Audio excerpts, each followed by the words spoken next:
الرحمن الرحيم إن الشرك لظلم عظيم ومن يشرك بالله فقد ضل ضلالا كثيرا صدق الله مولانا العظيم. قدرمنو تمام دنیا مسلمانانو من تاسو ته په دې ویډیو کې دا پیغام راکوم چې دې وخت کې موږ په ګونیر پیر بابا مزار شریف کې ولاړو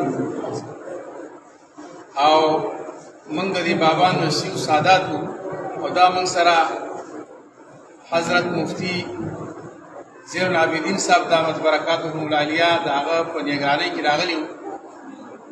موږ دا خبر امت مسلمه ته کوو چې الله تعالی په قرآن کې فرمایي ان الشرک لظلم عظیم.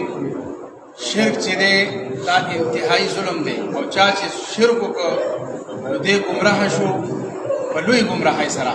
الله دې موږ او تاسو ټول د شرک نه بچ کړي.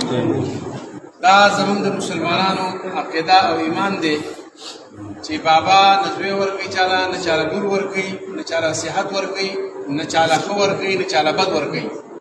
دا زموږ د ساداتو نیکه دی او زه په دې دنیا کې په دې ګونیر علاقه باندې عالم اسلام خدمت یې کړلی او خراسان نه جاهل